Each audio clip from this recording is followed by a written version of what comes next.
Mos harroni që dëshmorët e dhanë shpirtin për një simbol, për një flamur, për një bashkim. Mos harroni këtë gjë është e shenjtë. Simbolet tona janë të shenjta, herojnë tanë kombëtar janë të shenjtë, dhe kush përpiqet t'i ndaj dhe t'i përçaj dhe t'i përdos, nuk ka për të pasur kur asnjë grimc në gjakun e tij shqiptari, asnjë grimc.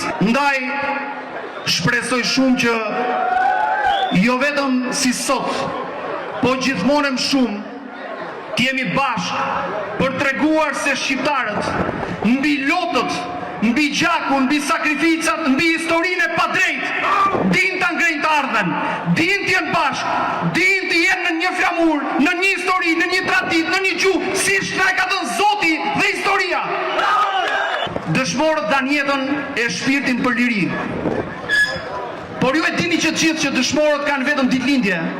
Ndaj mos harroni kurrë se këtu bashkë me ne dhe kudo ku flitet për shqiptari është edhe shpirti e zemra e çdo dëshmori që shpirtin e zemrën e dha për shqiptari.